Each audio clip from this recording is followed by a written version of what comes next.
but also Alex and team came up with a really cool capability. Yeah, so we actually, in December when this started first hitting, we started scrambling to create a scanner, and we were monitoring CISA, and CISA actually released a tool. So we ended up incorporating CISA's scan tool into what we're doing. The goal being, this is such an easy thing to check for, we should be checking for it. So the idea here is you scan it, something responds in a vulnerable way. And that's all we care about. When we do our scan, all we're doing is listening for the domain request response. We're never actually going to inject code. All we're doing is checking to see if the JNDI part, that part in the first section, succeeded, and it reaches out to a DNS of our choice. So in our case, yeah, this will definitively tell us that it's vulnerable. Yeah, that's the goal here.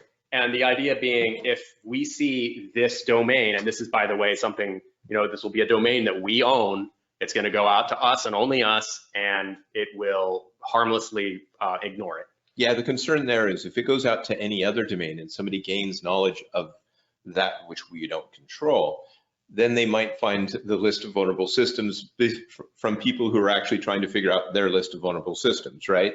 We don't want the bad guys getting that list. Right. Yeah, and that was one of my concerns. A lot of folks early on were trying to use a similar technique in scanning for vulnerable systems, but they were using third-party, publicly available sites. Now, there's nothing wrong. These companies, I shouldn't say there's nothing wrong. These companies are trying to do the right thing, but it's an extra layer of risk because you're now trusting, for example, interact.sh or some of these others. Yeah, but let me point out that I think that's better than not running the tool. Absolutely. So, and you can do this yourself for free. Right? You can find the tool, you can find access to it, you can run it in your network. It takes a long time because it has to look at every device, and then it reports back to them with a list, and they give you access to that list.